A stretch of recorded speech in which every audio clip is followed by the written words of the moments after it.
Welcome to Craft It a Happy podcast, a special series on our Sacred Stories podcast dedicated to sharing the incredible stories of grit, grace, and love in our new book, Craft It a Happy, Sacred Stories of Transformational Joy.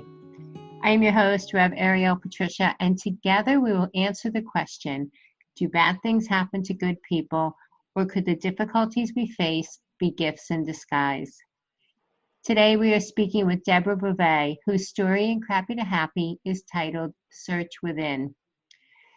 Deborah Beauvais is the founder and owner of Dreamvisions 7 radio network, which was created out of love with a vision to consciously serve humanity.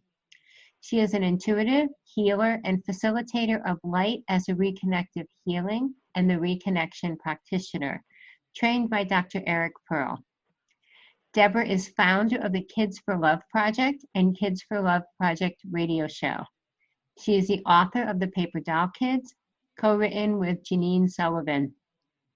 Her syndicated radio show, Love by Intuition, fosters love, healing, and unity. And it is my delight to say welcome, Deborah Beauvais, to Craft It a Happy. Thank you for having me, Patricia. And it's an honor to be here. Oh, I'm just so excited. Listeners, Deborah Beauvais was also in our book, Chaos to Clarity. And in both books, she has written just a really beautiful, inspiring story, different stories about different experiences in her life. Actually, this one is almost like a deeper look. A deeper look into the personal journey, I would say, right, Deborah, than based on your first story in Chaos to Clarity. I agree, yes. So it's a beautiful story. It's titled Search Within, and I'd like to start by asking you to share with our audience what your story is about. All right. Well, it all started first of all, I'd like to say that I do believe through all these years that we choose to be here on earth, and that all of our experiences actually happen for us to learn and grow our souls. And some of it is very heavy and painful, and you don't feel as though you can get through it or even stay on earth. But I truly believe that if you have the bravery to stay and continue, you come away with so many gifts that you couldn't even imagine that you could receive. And when I say gifts, it's not so much as a present or a tangible item. What I'm speaking of is the gift through loss, through abuse, through recovery, through whatever it is that you're experiencing. These gifts always intertwine, and it grows your soul. You become wiser, and it enriches the life that you go from there. You become very grateful. So I had a tumultuous childhood, as many people have, and it affected the choices that I made along the way with abuse.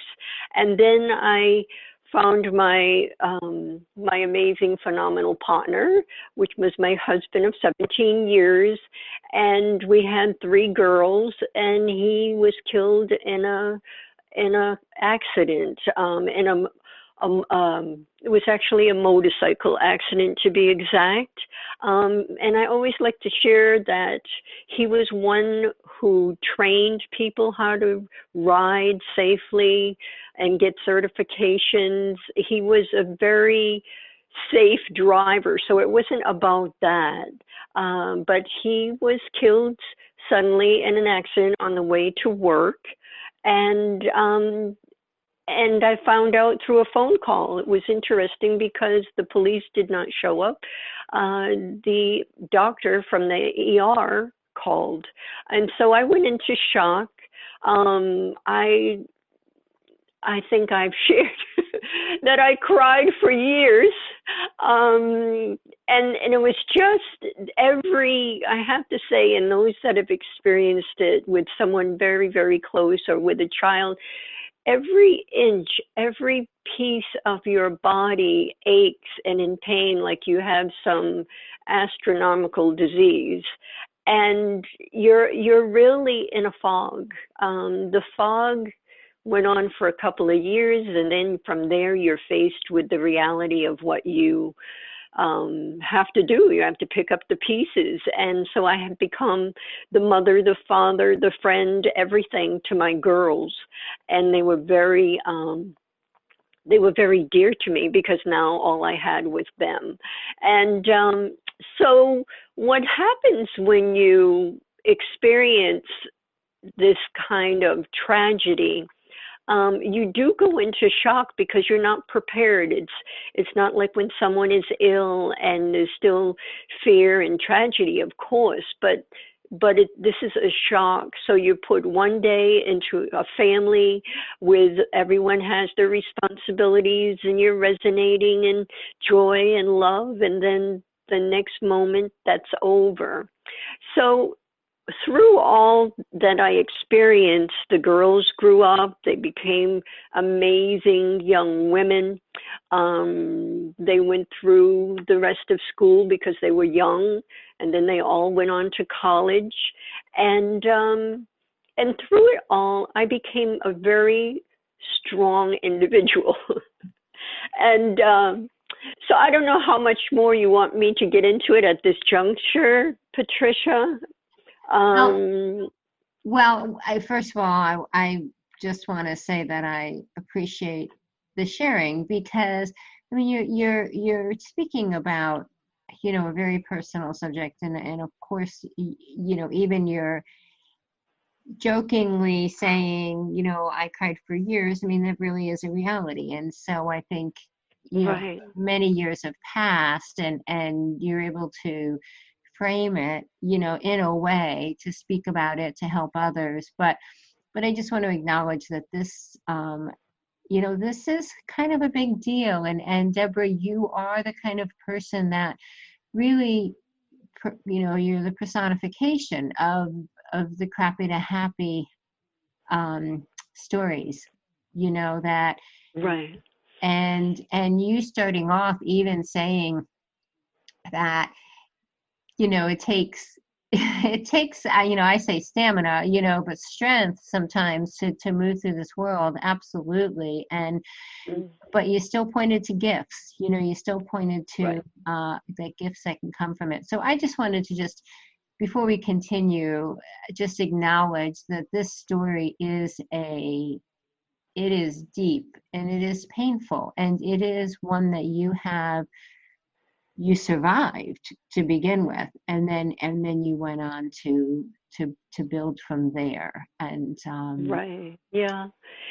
It's funny because when the girls were younger, you know, a few years after everything happened, we used to talk about, gee, if Dad was here, would we be doing this? Or if Dad was here, would we be, you know, experiencing this or that? Because it does turn your life upside down. And it is, what comes with it is a lot of responsibility, creativity, um, coming up with ideas on how to bring the kids up in a way that they are, you know, good people, and yet you're not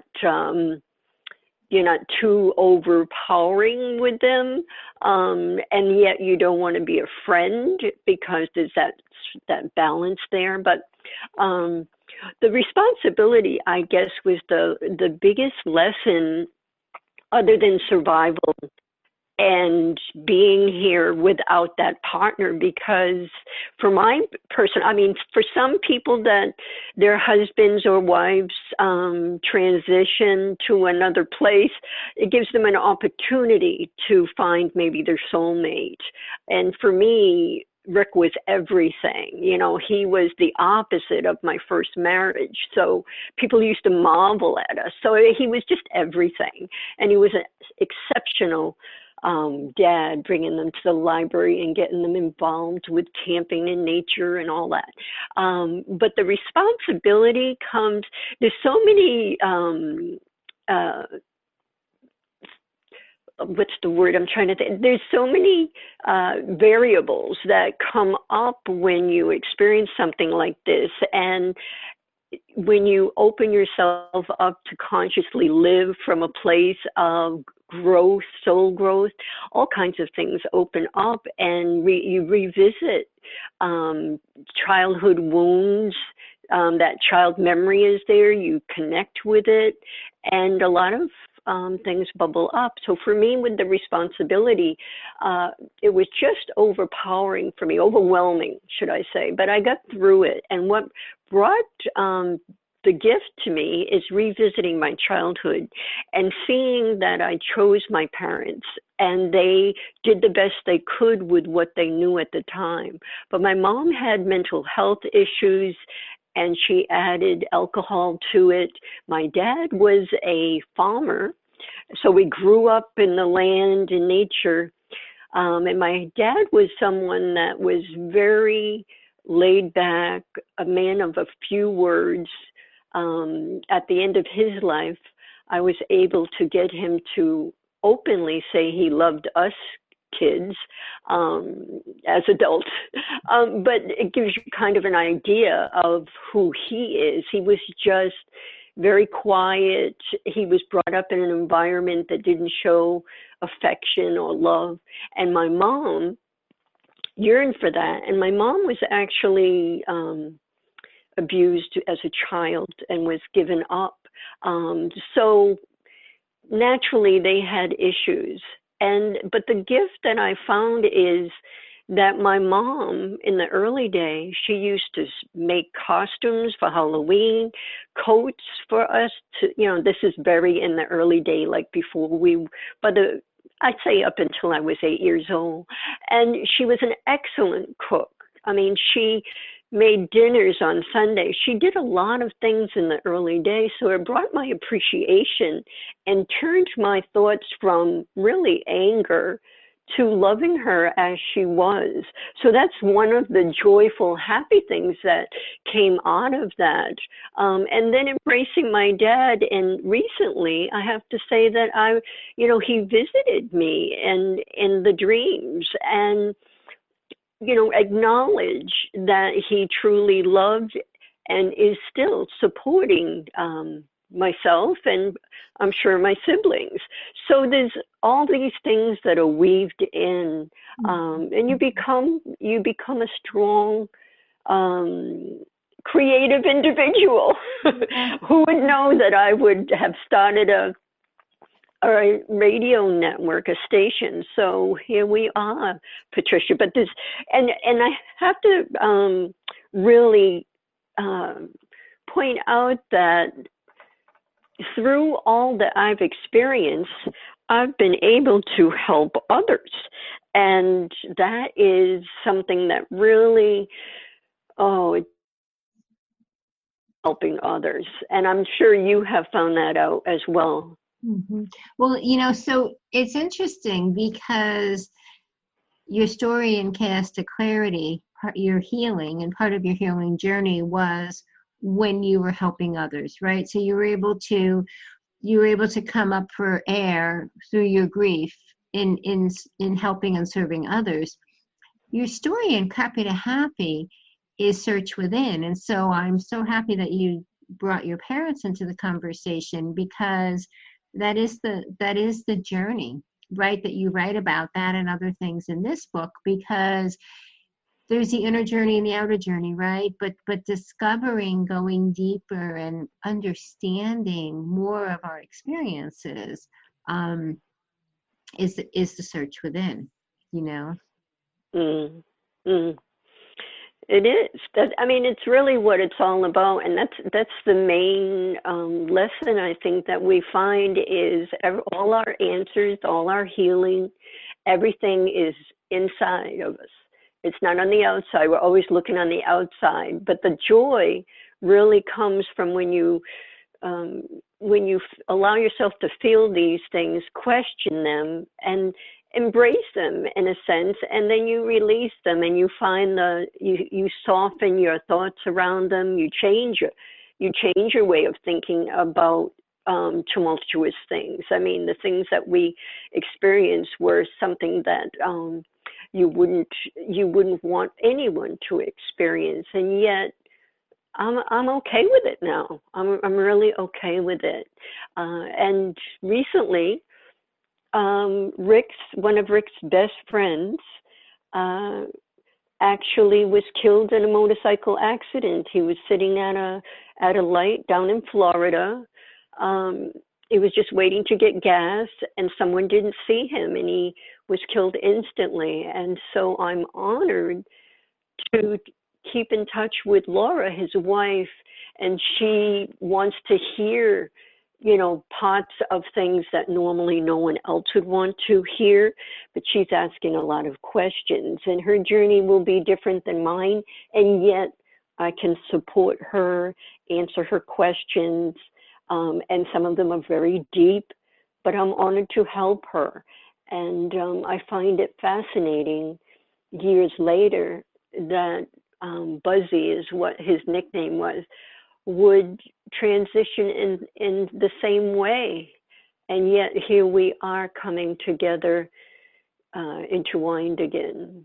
Mm. It really is. It's just really fascinating. And the gifts, the gifts that we can keep giving, when we're I think in tune enough and if healed through enough that we're able to see that and appreciate them. Deb, it's really fascinating. I just want to touch on one point because it seems to be coming up in not only in my own personal life, did I also go through this, but in a lot of the interviews for Crappy to Happy. Adult people, like ourselves, talking about the wounds of childhood, talking about going back as adults, and revisiting and deepening into the relationships and learning more about it, or understanding and coming to a place of healing through that process. And when I first started the process, I felt a little embarrassed because I was like, I'm an adult. I was a child. Like that's not shouldn't be impacting me now. I should be over it. I'm an adult. Or, I would go back to that. And it took a lot. Honestly, it took a lot for me to feel, I think, comfortable as an adult to even consider that maybe some of the recurring issues or thoughts or patterns in my life really were born from early childhood or experiences with childhood. And so I guess I just want to really bring that to light, because I feel that if I had such a resistance to it, being the adult, that others do too. And so what would you say to others, you having the same experience, what in your story being about, search within, really going through that process, what would you say to others about that, to give them more clarity maybe on how they can do it? Yeah, well, I think that everyone has their own way of journeying through things. And however it starts, if you're embarrassed or feeling kind of funky or weird because these things are cropping up, I believe that it's all okay. It's all okay. And it's really be revisiting. It's an opportunity, really, an opportunity to revisit the things that have happened to us, for us, however you want to look at it. I mean, and it's hard to even look at things that are very dark and ugly and say it's an opportunity for us. But it's not an opportunity in that sense. It's an opportunity for our souls to grow so that we can have a fuller life, so we can find that joy, and not on the outside, but the joy of just watching a hummingbird.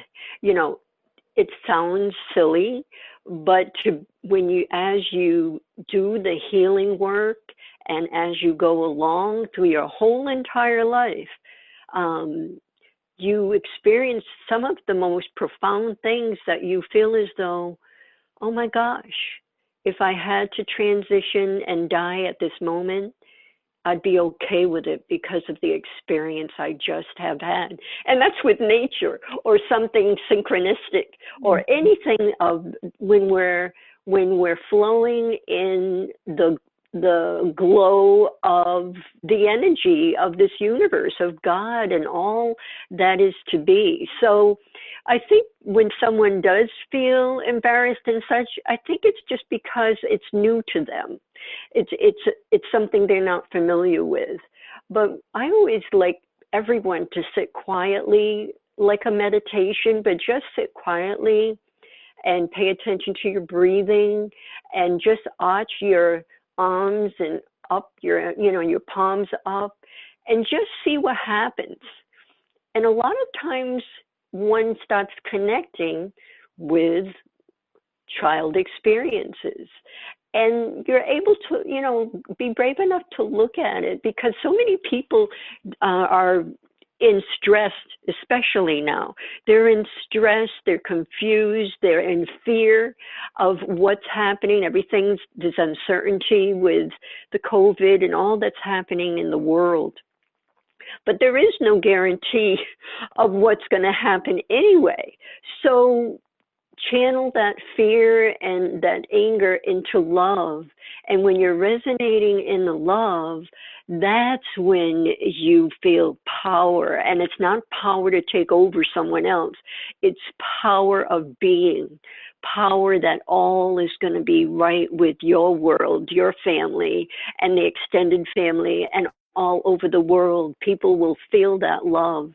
And that all comes from sitting quietly and connecting with the God source, the source of who we are. We are the source. And we forget that, or we don't know it yet. We are already that, and it's just remembering to get back to what we are. We are love, but we're here on earth to experience all these things, and people are making choices that may not be to the highest good, so they have to question themselves and all of that. I mean, there's so much that goes on when you open yourself up, and it's really opening your heart. When you open your heart and you're sitting there in the quiet time, that's when, the nectar of life happens. And then you want more of that nectar. And you can revisit that feeling, that experience at times during the day when you're overwhelmed or you're having a hard day. I mean, everyone, regardless of how awakened or conscious they are, we all have days where we're in the stuff, but we can remind ourselves to release that. That's a long way of answering your question.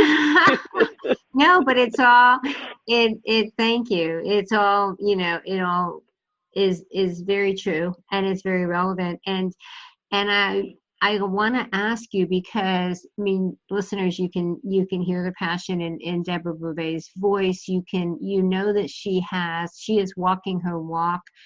She is she's had lived experiences, and that's what our stories are. So Deborah, what I really admire about you is that you haven't become your story, but through your lived experience of your story, you are giving back, you are sharing, you are finding that deeper connection with your soul and helping others.